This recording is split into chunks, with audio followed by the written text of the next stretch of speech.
नमस्कार साथियों।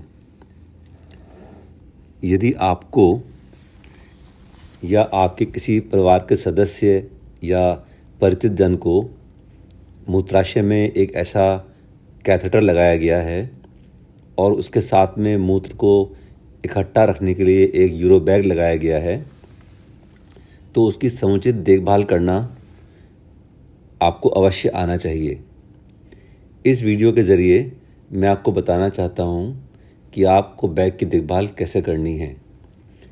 इस यूरो बैग के मुख्य हिस्से होते हैं यूरो बैग ट्यूब, जो एक प्रवेश वाल्व के ज़रिए बैग में खुलती है, और बैग से यूरिन बाहर निकालने के लिए एक निष्कासन वाल्व भी होता है।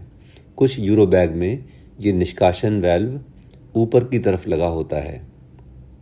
मैं आपको अब बारी बारी से इस यूरो बैग के प्रत्येक हिस्से की देखभाल कैसे आपको करनी है इस विषय में बताऊंगा। सर्वप्रथम तो आप जानिए कि यूरो बैग की ट्यूब, जो कि कैथेटर से लेकर शुरू होती है, जहाँ एक नोज़ल लगा होता है और बैग तक जाती है। कृपया ध्यान दें कि यह ट्यूब कभी मुड़े नहीं। मुड़ जाने से इसमें मूत्र का प्रवाह अवरोधित हो जाएगा।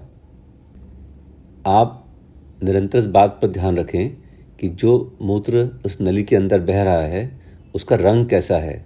देखिए, बाएं चित्र में आप देख रहे हैं कि मूत्र साफ बह रहा है, और दूसरे चित्र में आप देख रहे हैं कि उसके अंदर छोटे छोटे क्रिस्टल बह रहे हैं। कभी कभी तो वो मूत्र रक्त रंजित हो सकता है, गाढ़ा मूत्र उसमें आ सकता है, या कभी कभी छोटे छोटे मूत्र में रक्त के थक्के भी आ सकते हैं। यदि आपको यूरो बैग की ट्यूब में कुछ क्रिस्टल दिखाई पड़ते हैं तो कृपया उनकी मात्रा का आकलन करने का प्रयास करें। क्या वो कम मात्रा में हैं, या जैसे कि आप दूसरे चित्र में देख रहे हैं अधिक मात्रा में हैं। इसी प्रकार अगर आपके यूरो बैग की ट्यूब में मूत्र में रक्त दिखाई पड़ रहा है तो उसकी मात्रा का आकलन करें। इस चित्र में आप देखिए हल्की मात्रा में रक्त आ रहा है और दूसरे चित्र में अधिक मात्रा में रक्त आ रहा है। तो यदि आप ध्यानपूर्वक देखेंगे तो आप स्वतः जान पाएंगे। और अगर आपको हल्की मात्रा में रक्त आ रहा है तो आप अपने खाने पीने में तरल पदार्थ की मात्रा बढ़ाएं, और ये ध्यान रखें कि यूरो बैग की ट्यूब में मूत्र का प्रवाह निरंतर बन रहा है कि नहीं। मूत्र का प्रवाह बनने से कभी कभी वो स्वतः ठीक हो जाता है। अगर उसमें इस प्रकार का अधिक मात्रा में रक्त आ रहा है तो आप तुरंत अपने चिकित्सक से सलाह लें, और ये भी देखते रहें कि कहीं बैग या कैथेटर उस रक्त से अवरोधित तो नहीं हो रहा है। कृपया ये भी देखें कि जो मूत्र उसके अंदर प्रवाहित हो रहा है वो इस प्रकार दिखाए चित्र की तरह साफ है, या उसमें कुछ पथरी के कण आ रहे हैं, या उसमें कुछ रक्त के छोटे छोटे थक्के प्रवाहित हो रहे हैं, या फिर उसमें म्यूकस आ रहा है। ये जानना आपके लिए इसलिए आवश्यक है कि ये थक्के या म्यूकस या पथरी के टुकड़े आपके कैथेटर को या यूरो बैग की नली को अवरोधित कर सकते हैं।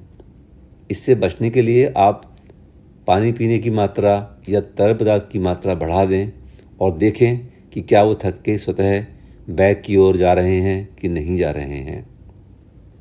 अब हम अगले बिंदु पर आते हैं, जिसे हम कह रहे हैं यूरो बैग के प्रवेश वाल्व।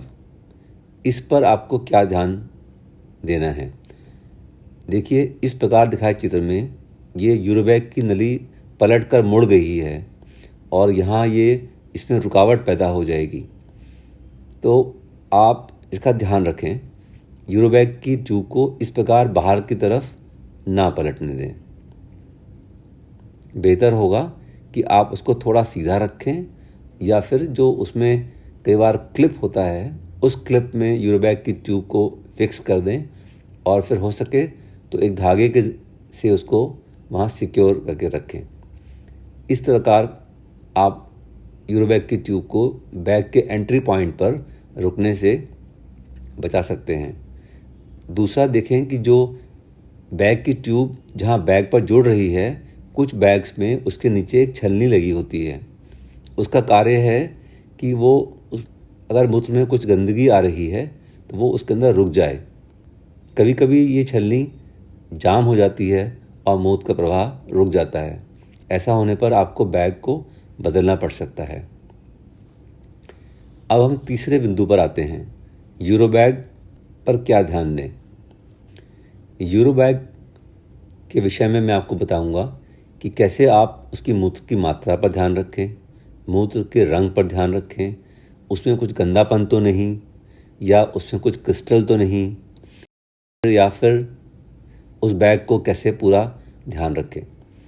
यूरो बैग में मूत्र की मात्रा को देखने के लिए उस बैग पर कुछ निशान बने होते हैं जिस पर लिखा होता है मिलीलीटर में कितना मूत्र उसमें है। इस चित्र में आप देख रहे हैं कि यूरो बैग में 1000 के निशान तक मूत्र उसमें इकट्ठा है। इस प्रकार आप जान सकते हैं कि इसके अंदर 1 लीटर मूत्र इकट्ठा हो चुका है।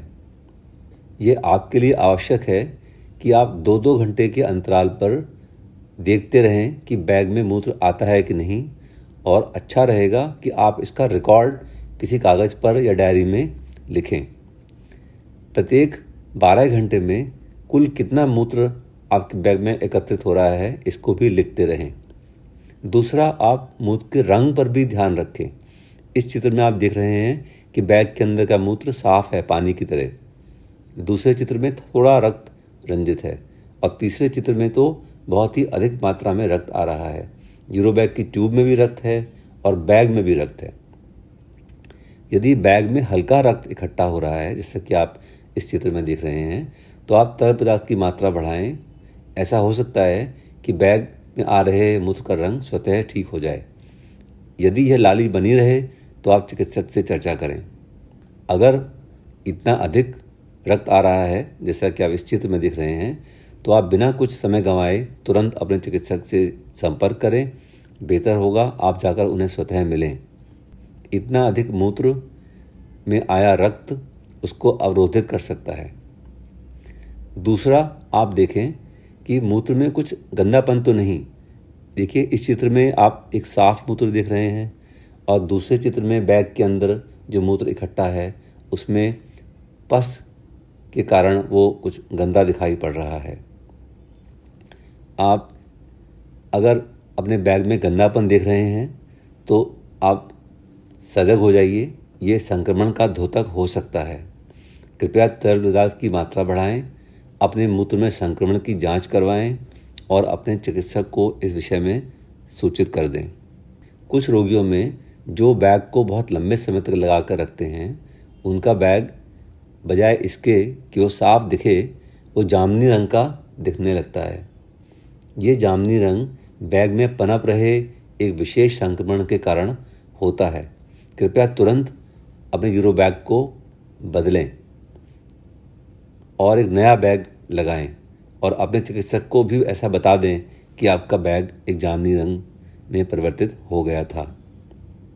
अगला, आप देखें कि यूरो बैग के अंदर की सतह पर कहीं कुछ क्रिस्टल तो नहीं चिपके हुए हैं। ये क्रिस्टल किस रंग के हैं?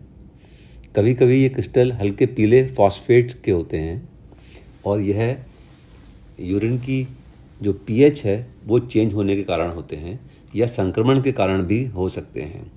यदि आप ऐसा देखें तो आप अपने तरल पदार्थ की मात्रा को बढ़ा दें और देखें क्या बैग ठीक होता है कि नहीं।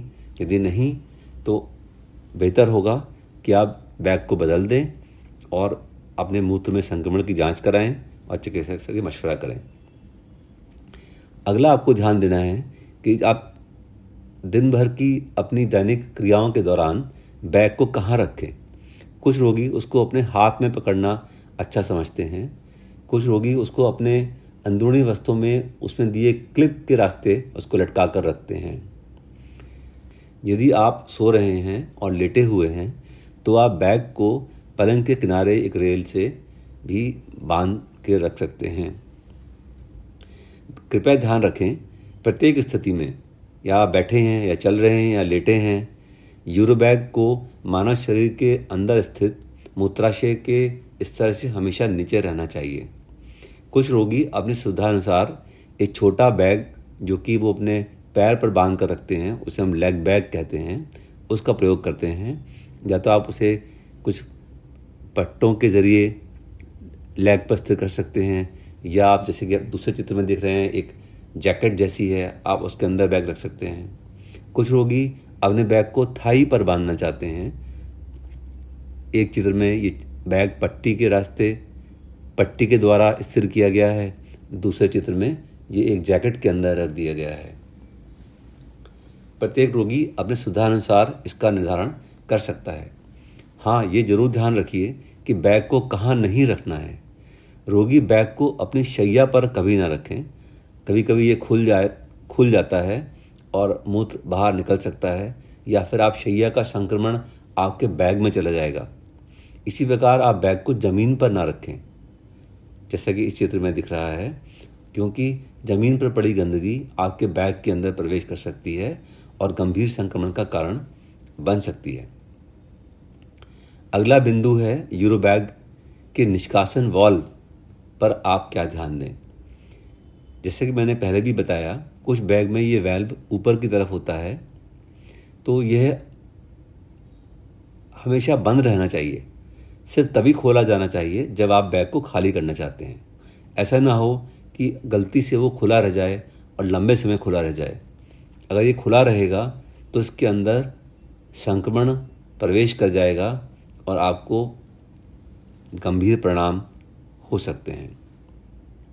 जब आप वाल्व को खोलकर बैग को खाली करना चाहते हैं तो कृपया ध्यान दें कि आपके हाथों का संक्रमण आपके बैग के अंदर ना जाए।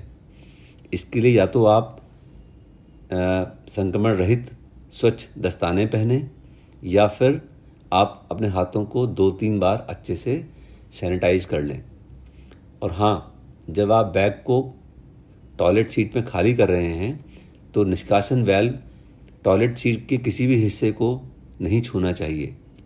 यह सावधानी संक्रमण अंदर फैलने से बचाने के लिए आवश्यक है। यूरोबैग को प्रत्येक 6 घंटे के अंतराल पर खाली कर देना चाहिए और खाली करे गए मूत्र की मात्रा को रिकॉर्ड करते रहना चाहिए। अगर आप थाई बैग इस्तेमाल करते हैं, जैसा कि आप चित्र में दिखाया, तो आप सीधे उसे किसी मर्तबान में खाली कर सकते हैं। आशा है आप मेरे द्वारा बताए गए इन सभी बिंदुओं पर समुचित ध्यान देंगे और अपने बैग के यूरिन में संक्रमण होने से बचेंगे। और यदि कोई परेशानी आपको सामने आने जा रही है तो आप समय रहते ही उसको पकड़ लेंगे और अपने चिकित्सक तक पहुंच जाएंगे और गंभीर परिणामों से बचेंगे। ये वीडियो देखने के लिए धन्यवाद। नमस्कार।